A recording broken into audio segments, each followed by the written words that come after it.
When it comes to piracy, in America things were a hell of a lot different than the rest of the world. I never once remember coming across a single crack for a game. There was never a crack. Never saw a crack ever in my entire life of the Amiga. My dad, now he did buy most of his software, but there were a few of them that are from questionable sources, I'm sure. Or at least I never saw the original discs anyway, if he did use them at some point. So what we have here is Marauder II. Now, a program like Marauder II, and there were several others, my dad had a few other ones too, but a program similar to this is what many Americans would have used to pirate their software, or, in the legitimate case, to back up their discs. There were a lot of games and software that came with onboard copy protection for the disc, so you could not copy them. The Amiga floppy disks were not the most reliable bunch. A lot of software actually told you, straight up, please copy this disc and put the originals away in a safe place, because they knew bad things could happen to discs. Most people in America would use a copy breaking program to copy their discs, and what it did is pretty much, I don't know if it broke it, or if I think it just had techniques to copy every single last bit of the discs. Or maybe it did break it, I don't know, but this is Marauder II. This is a list of some of the games that provide onboard copy protection that you will be able to copy with this program. So I know some of the games you would use like 80-something tracks instead of the normal, like 79 or something. There were different things that you could do, and this one can be installed onto the hard drive, which I will probably do later. But I wanted to boot it up right into, the classic blue workbench for you, just so you would, because I remembered this having some nice pleasing orange colors, which would not show up on my current workbench setup, so booted it up into the original ones. Here's the list, the backup list itself, and this is only from 1987, June 18th, 1987. So here is the entire list, all the things that have copy protection, but you can use this program to copy them, like the Bard's Tale, Chessmaster 2000, Analyze. That sounds familiar to me. I should look that one up. Some of these, I should use a program like this just to figure out what the fuck were some of the games I had that I don't remember from back in the day and stuff. Defender of the Crown, first and second release. They must have changed the copy protection. Deluxe Music Construction Set, that one's good. Deluxe Paint 1 and 2. Deluxe Print. Donald Duck's Playground from Sierra. Discovery Math and Discovery Spell from Micro Illusions. I didn't know that one had copy protection. The Fairy Tale Adventure. And King's Quest up to number 3. Alternate version. What the fuck is alternate version? Little Computer People. Marble Madness. Yeah, I'm sure my dad might have used. Just think, legitimately, you had these games. You had the games. If you wanted to make a copy of them, you had to buy another program like Marauder II just to play the goddamn game. That's ridiculous. Disc-based copy protection was a really, really shitty thing that they did back in the day. And this is a little thank you they had, I guess. So I don't know what the fuck Reflector 3 is. What is Reflector 3? I'll get to that one later. But I did just like this setup they have here. But here's Marauder 2. Now I remember popping this in because it had such a cool looking disc. The Marauder 2 label was very cool looking. I remember popping it in a few times. And the Amiga was connected to a nice little stereo, a record player, an 8-track combination, tuner radio, and connected to car speakers. It sounded very, very good. And I remember popping this in a few times and just hearing that, which actually sounds very similar to a Peter Gabriel song. I can't tell you what off of the top of my head, but that flute kind of, that sound, that very much reminds me of some Peter Gabriel song. If anybody knows, put it in the comments. I don't know. Is it Red Rain? I don't know. It's something. Yes, it pops up with this a very, very cool looking palette swapping thing. Just slowly goes through the color palette. That is so cool looking. Even today, like, just looking at that is so damn cool looking to me. 6/18/87. Release 1.1 by Rick Ross and Richard Williamson. Brain file. And these were the brain files are kind of like the update file, so you didn't necessarily have to have the new version of Marauder II in order to get new games that would work. So I know I've seen Brain File 10 out there. There must be more of them. So this would be like an update. So, you know, Brain File 9 would have a couple more games that you could copy with it. So that's just the basic idea of the Brain File. You have to continue again. And we see Marauder II's copy protection, which does work. Please enter word 3 on line 36 on page 5 of your manual. Line 36? Fuck you! Line 36? What a bunch of assholes! Line 36! Yeah, fuck you!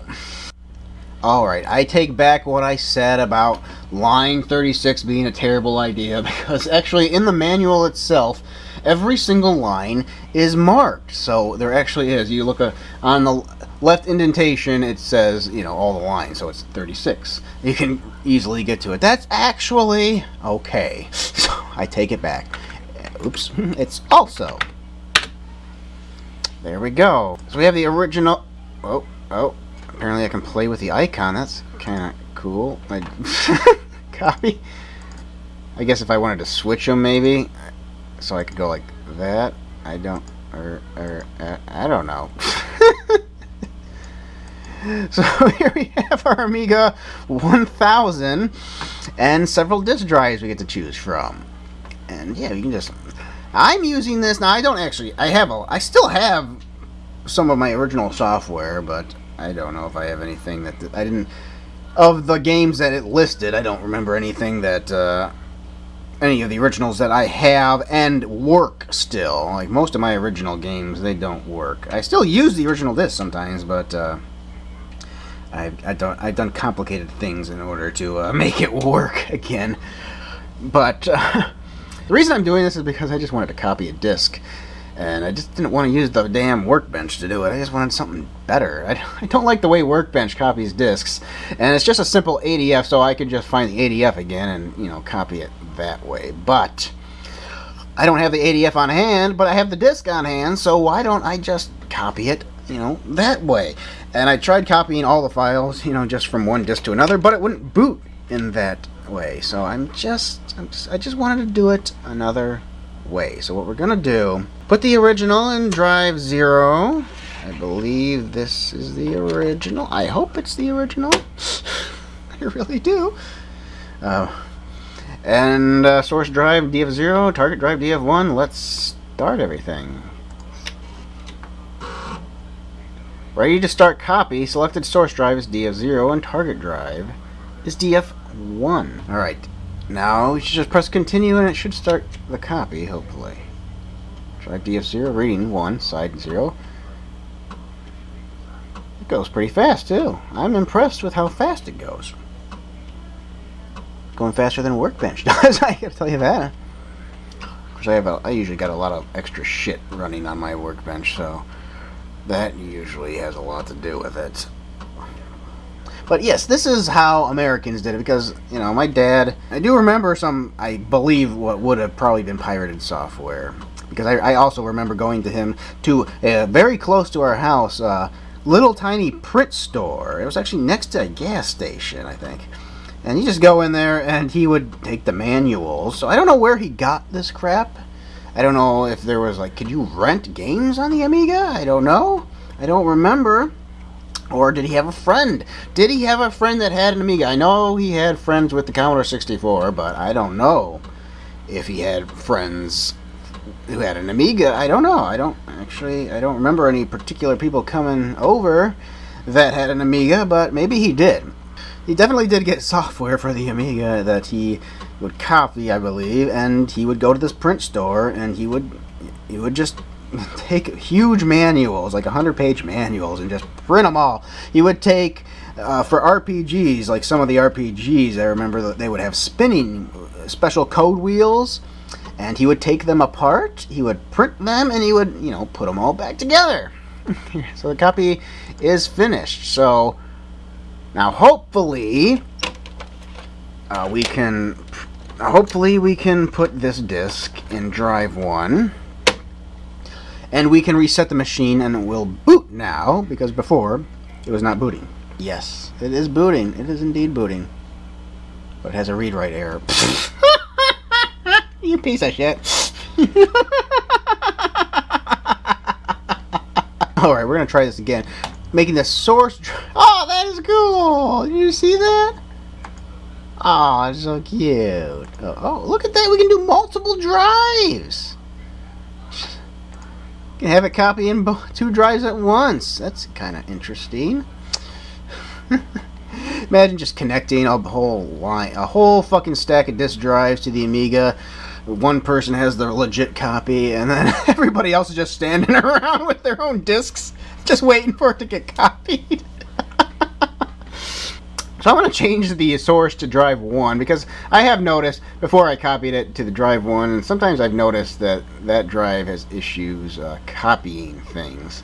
Maybe if we read it from drive 1 and then copy it into drive 0, it will work better. So let's try that. Oops, wrong button. There we go. There we go, and it's still going nice and fast. Now imagine, everybody, this is how you got your software. Now this, I believe this would have been the much more preferred way to pirate software if you were doing that thing. Generally speaking, you had to have the manual. Now my dad, when he did pirate shit, he had the manuals. He always went to the print store and he copied this shit. He copied the manuals. So he got the full experience, 100%. Most people in Europe, I think, somebody would crack the game, and then the crack is what would spread. And if you copied the game, you would copy the cracked version in Europe. You wouldn't copy the original version. Basically, you had this long list, it gets one from one player, you just get this whole thing. Everybody in Europe was probably playing the same damn version. If you could track the serial number of a disc, I bet you everybody in Europe, if they played a certain game, like, they all would have been playing the exact same serial numbered version. Like, think of Little Computer People, which the person that you got from Little Computer People was determined on the serial number of the disc. So think of that. Like, everybody in Europe was probably playing the exact same little computer person. It's a very strange situation. But in America, everybody was playing the full, complete version, because the people probably did go to the computer store and they copied that. And this thing did break some copy protection schemes, but you could just use it, just to copy things too. So if the program did have a normal copy protection scheme like Marauder 2 and just asked you to look up something from the manual, you could do it that way. So let's reset it again. Hopefully it does not have a read-write error. So here we have it. Does it have a read-write error this time? No, it does not. Fairy Tale Adventure by David Joyner. Oh God, listen to that beautiful music. No garbled mess. Oh yeah, that's the beauty of having it on a real American system. Ah yeah, looking correct in the proper 4:3 aspect ratio. This American game played right correctly. There will be a review of this coming up at some point. I'm just waiting on some stuff. Isn't it beautiful though? It looks so beautiful.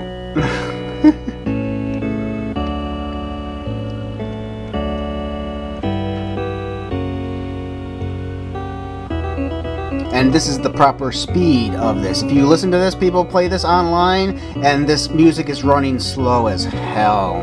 Slow as hell the music runs. Make haste, but take heed. In black darker than night, summon the sight.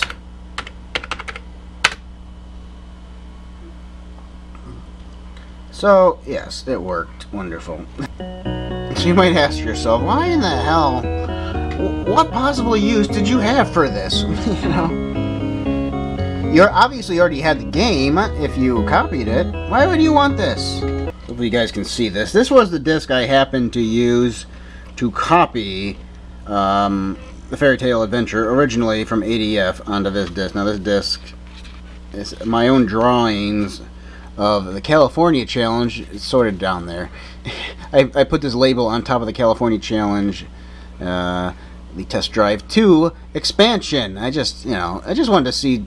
I just wanted to make sure the Fairy Tale worked or whatever. But you know, obviously I got the Fairy Tale, and I liked it so much I wanted its own disc, and I couldn't put it on the hard drive. So this is what I do. This is what I did, and I do this for a lot of the games that I like.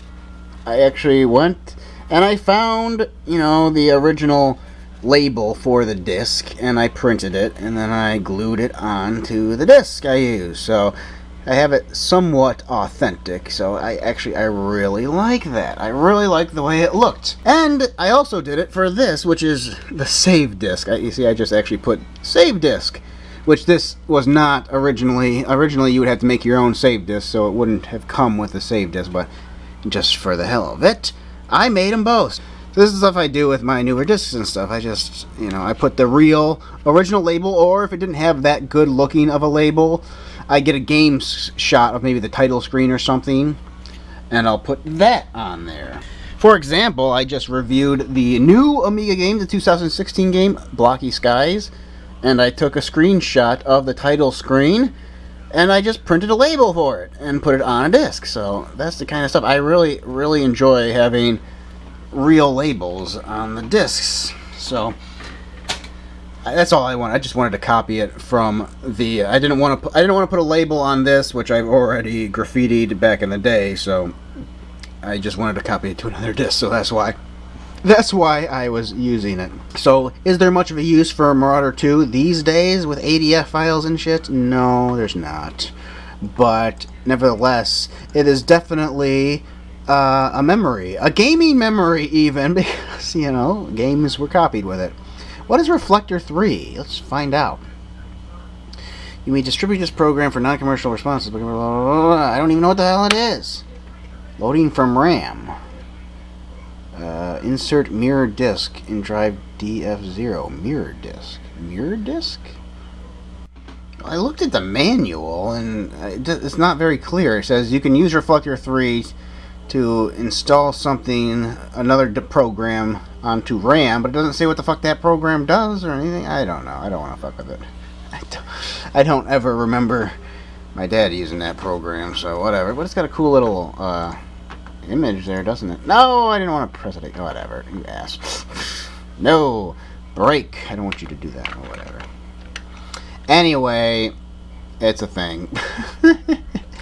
And, well, it's a program. It's an application, memory and review.